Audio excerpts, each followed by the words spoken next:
Hello and welcome to Unspeakable Depths, a podcast on creative peace building.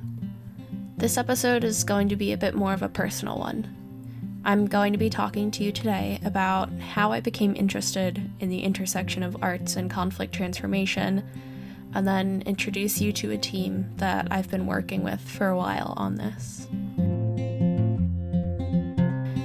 So, when I had just turned 13 years old, I became involved with a program for teen girls that combined writing, dance, singing, and performance art.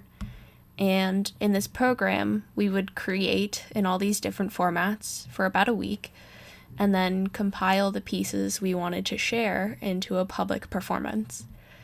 It was the most empowering experience I had ever had in my life, and I've been committed to it ever since. As a program and as an organization, we've been through a few iterations, but in 2018, we officially became PEAC. I became a part of the board of directors, having aged out of the teen girl participant demographic. At this point, we decided that we really wanted to make ourselves something unique and that had a purpose. A few of our organization leaders are also very involved in the nonviolent communication community, so we wanted that to inform our approach to programming as well. After some development, we felt confident in this mission statement. The mission of Speak is to facilitate authentic self-expression, self-understanding, and NVC-based communication skills through collaborative arts, circle work, and intentional community. Having been both a participant, a facilitator, and a board member, I've seen firsthand the impact that using arts for a bigger restorative purpose can have. This past fall, on leave from my undergraduate program due to COVID-19, I decided to embark on a research project for Speak, based on my academic knowledge from my Peace and Justice Studies curriculum. After 14 weeks of reading and taking a few online courses, I was able to finally concretely define what makes our approach unique. The combination of nonviolent communication, circle processes, art, storytelling, and collaboration. As a part of my research, it also became clear to me how each of these elements on their own can facilitate peace building. The basis of nonviolent communication is literally how to interact with each other and not be violent in our words. Circle processes are an integral part of restorative justice. They're also known as restorative circles. For this podcast project, I had to limit my focus due to time constraints, so I decided to focus on art and storytelling, which, by the way, storytelling can, of course, be done through art, because that's where I had found the most academic work. What I've found throughout making this podcast is that my gut feeling over the past 7 or 8 years that Speak was special, important, and could make a difference in the world was correct. Having spoken to my other two guests and hearing about their work, I have some new lofty dreams for where we could take Speak to integrate ourselves better into the field of peace building. Of course, we're also happy to continue doing our own little peace work just by existing in our own communities. For this episode, I took over one of our weekly board meetings to share with my team some of the things that I've taken away from my research and interviews, and ask them some questions about where they see Speak being able to make a difference with our creative approaches to peace building. I hope you enjoy.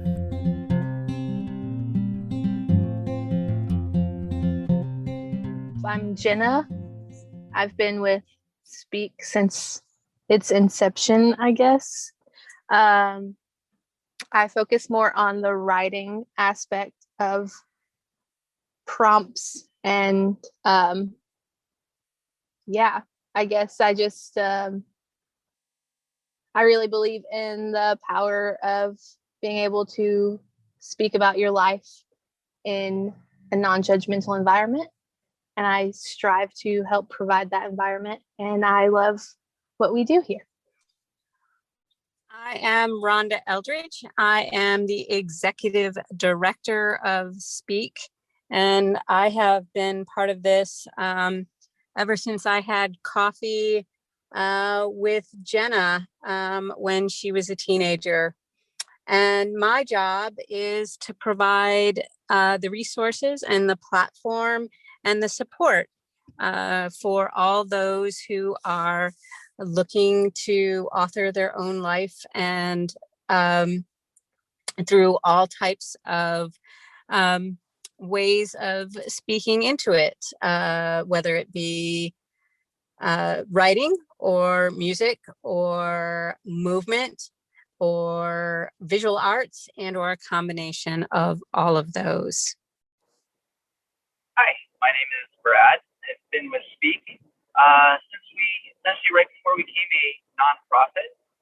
And my contributions to Speak are mainly as an advisor and business processes and identifying markets for our nonprofit.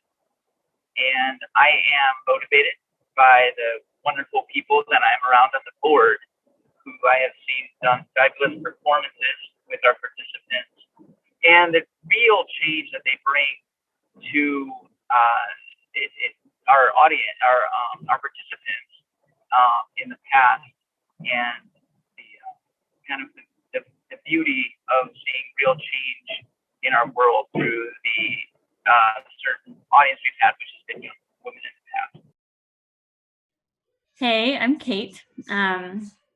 I am the movement facilitator, and also see my role as helping to co-facilitate the group and helping to plan and organize and hold space. And I joined Speak in 2019 for a lovely one summer in person, and have really enjoyed working with the group. And I see it kind of as a accumulation of all of the things I love in the world, and it all comes together to be able to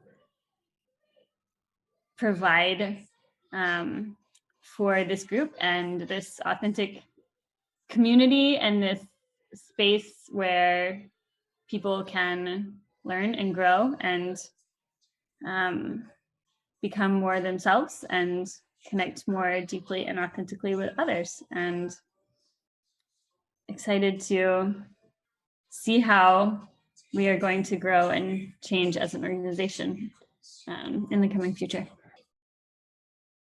And I'm Erin. I'm the host. You know me. I am also a facilitator for Speak programs. I have also been with Speak since the beginning. I feel like Speak has played such a big role in my life, but I never really dreamed that it could become connected to my academic work. So I've been really inspired to be able to undertake this project this semester.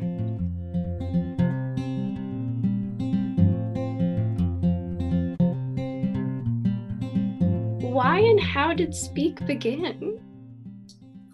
So Speak began when two young women who became empowered came to me and asked me to support them in finding a way to empower more young women, and introduced me to a woman who encouraged me to be empowered. And so we got started, and my transgender daughter introduced me to her friends who trusted me enough to invite them to be empowered, one of whom is now on the board. And when we reached a point where we considered not going forward, we empowered each other to keep going, at which point Brad joined us and said, no problem, you got this and I'll help you. And we're now empowering more than just young women. So that's how Speak started. And I'm looking forward to the future. What are the needs that we meet for participants? I think a big one that we meet is the need for community. Just in the way that we run our program, it's really community based and driven. And I think the need for autonomy goes with that as well, because it's not like we just strive to be a community, but we also strive for them to be an individual within the community, which I think is really special. And I mean, I could go on and on, but like need for connection, need for creative outlet, like there's just a lot that I feel like community encompasses with that. Need for communication in a way. I don't know if that is even phrased right, but like I think just having the community space where you can communicate however you see fit is really important, and something that I know personally I strive to create a space for. So I'll bring up authenticity. That I heard the participants say that it's this place where they get to express their authenticity in a way they don't get to in other parts of their life, and take that mask off. I'm really just gonna focus on one thing, and I think that is the need for safety, in a safe place. And I think for so many people, this just doesn't exist in the way that we think it is, or it does. And that is just, I think, a huge part of our program. If you can, create a safe space for someone and feel that and really feel safe, that is truly incredible, because it's a very hard thing to achieve. And so I think that's the one thing I think that isn't coming up for me, and that's probably most important in the context of talking through the needs that it means. I think they've probably all been said, but the ones that come to mind the most to me are community, authenticity, connection, growth, even celebration and mourning. I will echo what everybody else has said. And to that, I will add the need to be heard and to be seen, individuality. I definitely really agree with autonomy, as Jenna said. Yeah, that's what I'll go with. Where in the world would you dream of bringing a Speak program? Or an alternative way to answer that question would be like, what population of people would you dream of creating a Speak program for? So something that has come up in conversation actually with a couple friends of mine is, and it's like been reintroduced to my brain recently, because I found out that the zip code where my high school was is in the country, it's the highest incarcerated per capita zip code. So I think just incarcerated people, but specifically incarcerated teens, because literally in that zip code 37208, the school to prison pipeline is a very real thing. And so I think looking at how to empower people who feel like they don't have any of their rights anymore, or give the tools to really be able to reflect on what is important to them when they're in such a low, lonely, powerless place. And also on the flip side, potentially working with, the reason I know about 37208, the zip code, is because there's an organization called Gideon's Army in Nashville that works with these teenagers and their parents on how to help out and prevent basically the school to prison pipeline. So even working with them in ways to prevent this potentially from happening as much as possible from the outside. Yeah, that's something that's been just in the last few days, especially really brought to my mind in a powerful way, and looking at peacekeeping in that way, and also empowerment in powerless positions for these people.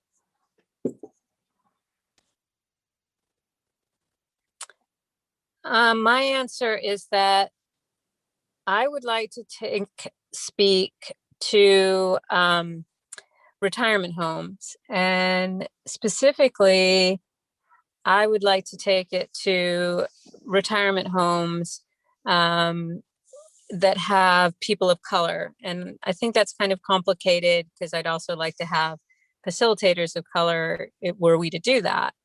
But I think that there are stories to be collected, stories to take out into the world, that I am hoping would, I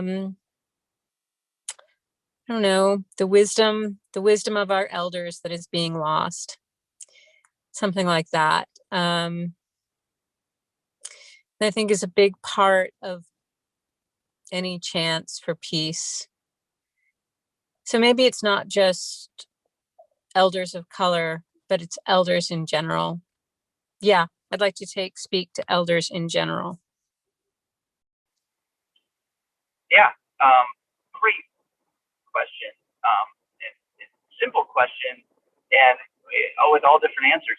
And I think from where I come from, when you just said where, and it really, what came alive in me was really just this need in the United States, given our society's constant issues for forever, and kind of, not that we are preeminently on the world stage, but we are definitely watched by everyone, and even the effects of like BLM around the world just lately just show you the effect of America. And I think our program, really where I see this is, and this goes to, this builds of course on the others, I think, and specifically what Rhonda just said with the elders, just this identification with self, and passing on information, and grounding ourselves in this program, and exploration.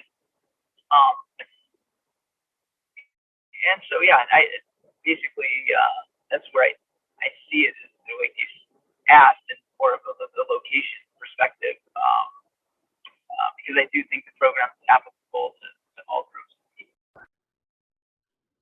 I love this question, and I love all the answers. The first thing that came to my mind when you asked the question was refugees. And I'm not sure exactly why that popped up first, but I felt this really, this pull to the separated families and everyone at the border in the last couple of years, and haven't done anything about it. I've considered photographing it, trying to go like make a story, and I haven't done anything. That's one thing that came to mind. And the other thing is families in some sense. I'm interested in the way this could work with groups of multi-age people, specifically groups of multi-age people who are wanting to deepen their own relationships. So whether it's adult families or teenage parents with young children, or just a mixture of all sorts of different types of families. I don't know, but that comes to mind too. Very similar to Kate. I also thought refugees, mostly because, in my research for this, a lot of stuff that I've come across has been programs for refugees from the Middle East and also Africa that are migrating to the continent of Europe. But I haven't actually seen anything to do with the American continent. And yeah, I just see, I feel like there would be a need there along the southern border of the US, especially in the camps that are set up just across on the Mexican side while they wait for their asylum applications to even be like taken, because like we've seen there are psychosocial benefits for the Syrian refugees that have been stuck in camps in France, and we have the same situation going on here now. So yeah, that was also what I thought. Okay. Oh, do I have time to explain this? Basically, peace scholar, etc.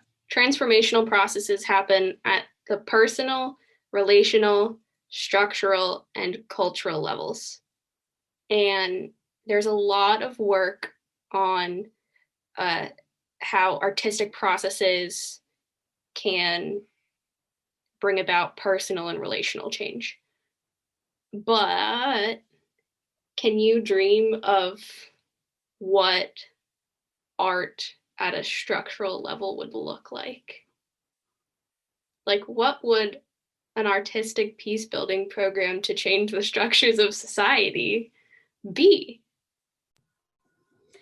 Well, the first thing it brings up is organizations that already exist. And the first thing that came to my mind was Family Heart Camp, that this is a little bit more of the organizational level, even though it's still a relational level. It's more than just a few people, it can be 100 people. And then I was thinking about, the possibility of this kind of thing in workplaces and companies and that sort of thing. And yeah, I don't know. I mean, I guess going up from there, right? We can get Brad to have the government in on it. And but I think it could be really powerful and transformational. I have no idea what it would look like, if it would look any different than what it is in a small relational group. Yeah, I think that's all I have.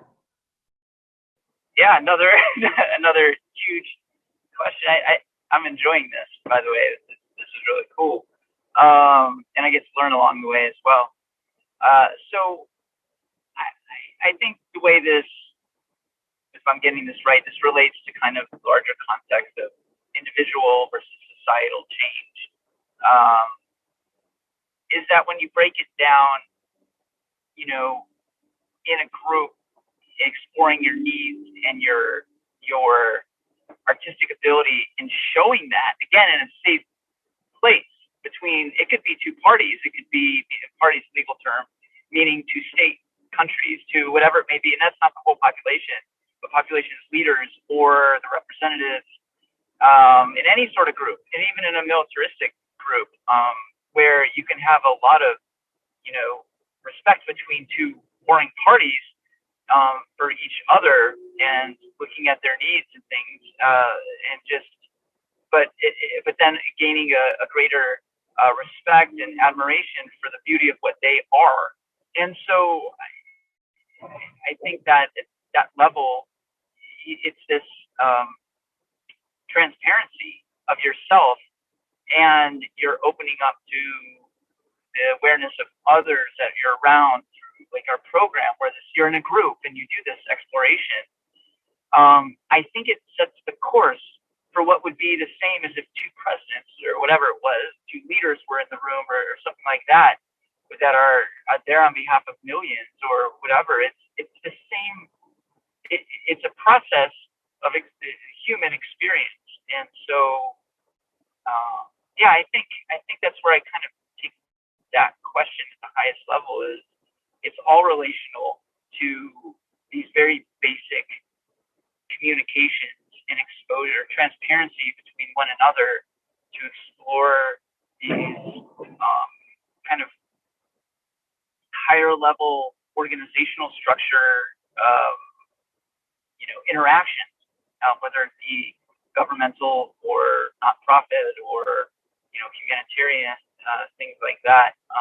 And that's really, I really, and to be realistic, that's where I apply, what I learned in those things, and it actually works when you have another party that feels safe, and is willing to go there. and art can come in many forms. Last thing is just that art can be in many forms.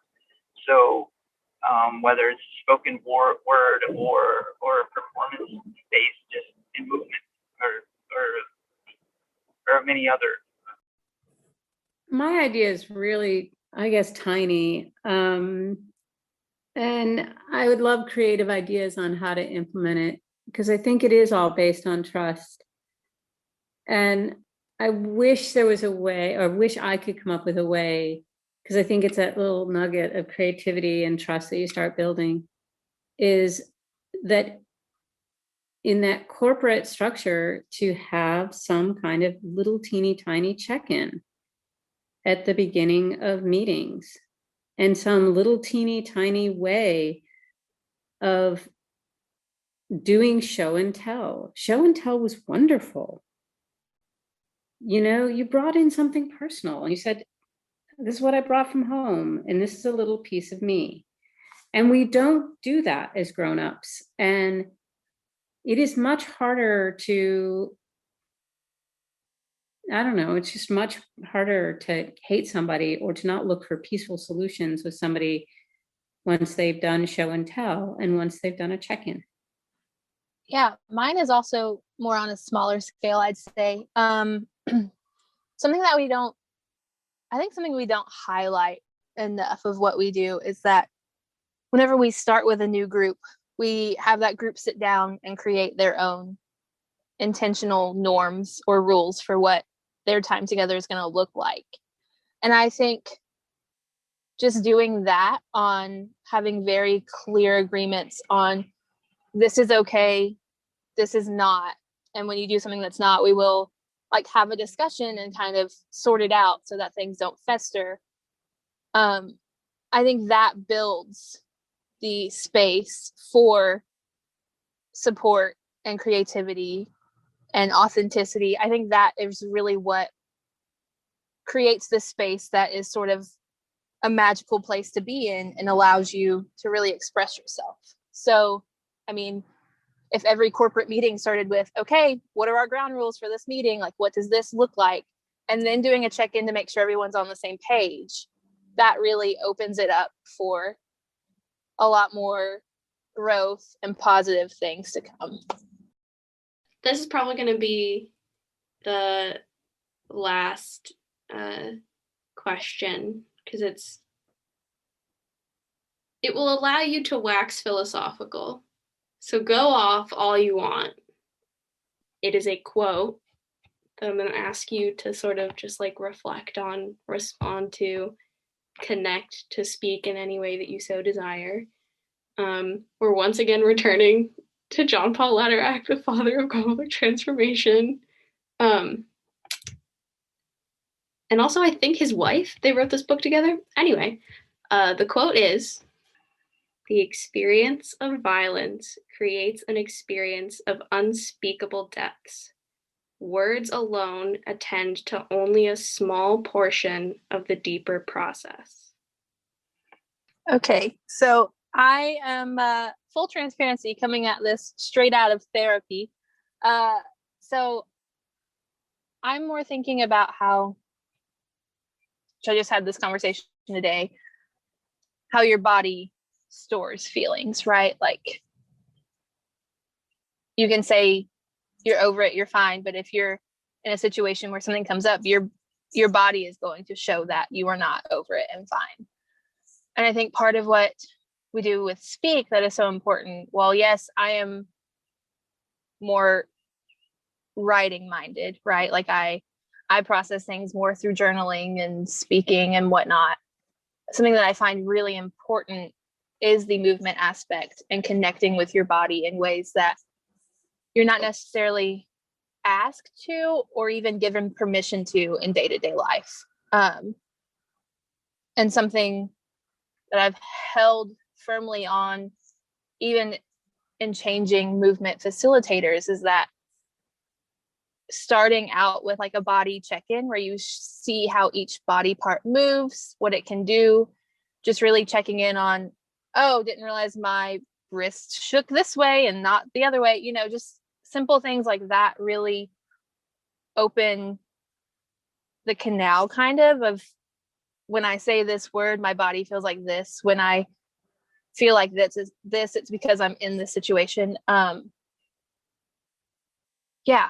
So I think just the way that we connect mind, body, words, all of that together is important, and also not a common thing that you're given permission to do. Yeah, I guess the one thing I'll say is that, like, as practitioners of nonviolent communication, you all know better than probably most that violence is not just like being bombed, being shot at, being stabbed, etc. Violence is a lot of different things. And when it's harder to understand that, you know, like I just did, you can use your words to tell someone how you were bombed, you were shot at, you were stabbed. That's just a relaying of the physical violence that happened. But once you go beyond that, you know, sometimes there is no adequate way to like describe what happened and why it was violent to you. So yeah, that's kind of what I was trying to get at with this, is that like, although there are parts of art that are words, that art is mainly nonverbal. Even artistic words do more than just like talking to someone or writing a plain narrative, an article maybe, and that can get to that place maybe more effectively. So what's coming out for me is just thinking about the rigidity of the body, of the mind, and of the words we speak, and that which so many of us live in the confines of that and don't even realize it. And so the result of that confinement is on a scale, of course, is violent. And I guess where this quote and where this intersects for Speak is just this avenue. It's the shaking of the wrist, like you said, or whatever, where you're this outlet, this dialogue, conversation with yourself and with those around you that lets out this like ephemeral or whatever, just this freedom. And I think that it creates peace, a peaceful environment, and that's expressed, of course, in word and in body, and so yeah, it's this I used that before, transparency and authenticity that just moves its way out of your body in different ways, and creating that space is not it's not violent. It can almost appear in your own space, of course, in a violent way, because with the way things that come out and through that expression and nonviolent ends to that, I think really gives it really gives us more peace at the end of it and connection for the group at large. So thank you. That was very exploratory. I like that. I'm complete. Thanks, Erin.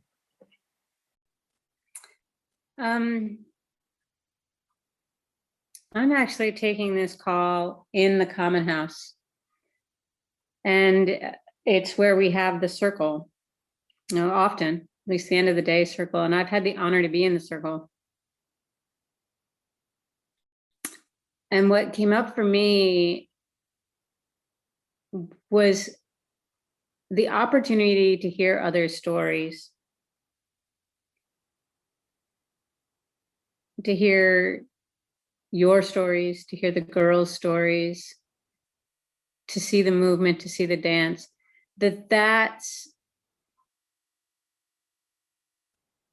it's been in the community that the healing has happened.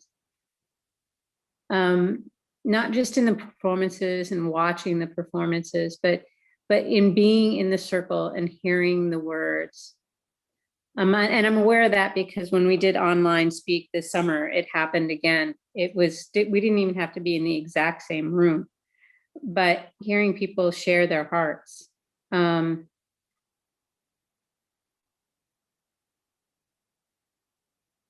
Yeah, it gave honor. Yeah, gave honor to the violence without putting it on a pedestal, and without giving it power, maybe taking away its power somehow. Not sure. But yeah, it's something about the circle. That's my answer. My answer is it's something about the circle.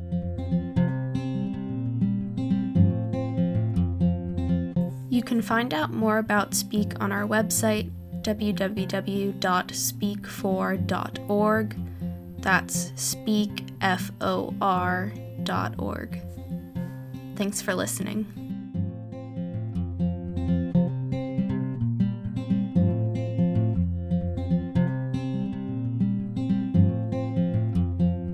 This podcast is being counted towards completion of a PEAC 250H independent study credit at Wellesley College. Thank you to my advisor, Professor Nadya Hajj, the Peace and Justice Studies Department, and thank you so much to my Speak team for letting me take over one of our board meetings and for your never-ending support. I love you all.